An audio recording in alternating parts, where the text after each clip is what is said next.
Once again, we're talking about House Bill 1818, the retail pet sourcing bill, with Stacy, Sutton, Kerby, and Deborah Dobbs. And Deborah, since Smith County is the only one in East Texas big enough to fall under this proposed law, how many adoptable dogs do we have here in our shelters? What's the euthanasia rate like? Well, it used to be horrific. When I first got into rescue, there was one place in town that was taking all of the animals for Smith County and the city of Tyler. It was a small little pound, about a 50-year-old facility, and they were taking pickup truckloads of dead dogs and cats to the landfill every day. So I'll let you do that math. I'm not sure, but it was horrible. That was in 2011. And since then, we have a city shelter and a county shelter. So that has helped a great deal. We have more outlets for rescue dogs and for animals to get rehomed. Stacy, San Antonio recently passed a law like this in its city limits. A handful of other cities have too. So if House Bill 1818 clears the Senate, becomes a statewide law, would it have a big impact on the retailers?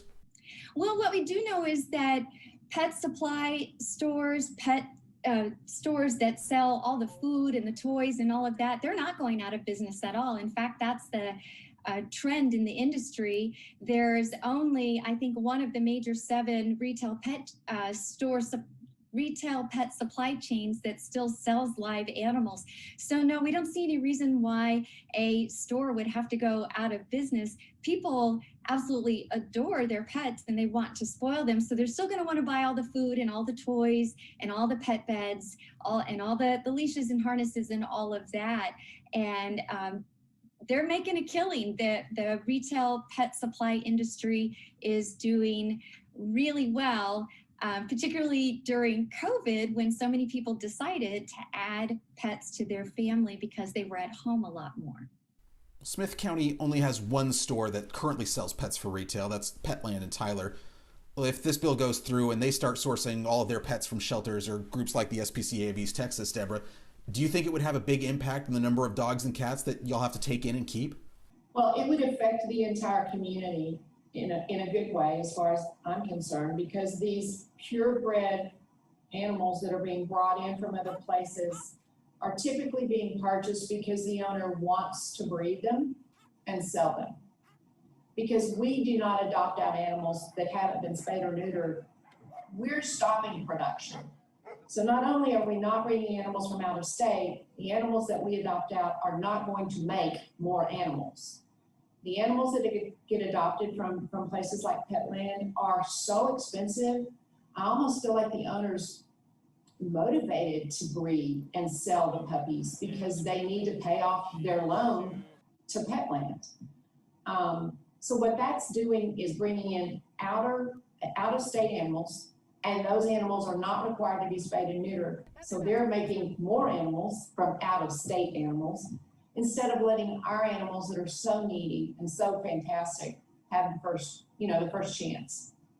And whether it's Petland or some other store from Dallas or Houston or wherever, if some retailer, Deborah, comes to you and says, hey, we want to partner with the SPCA of East Texas, we want to get our dogs and cats from you, would you have any reservations about working with them? Well, I'm going to answer you this way. I think it's a fantastic idea. I think there would have to be a true partnership and a collaboration and a trust factor that would allow organization members to participate in the daily and weekly checks of these animals to make sure. The more animals we can put in a home, the better. That's always a good thing.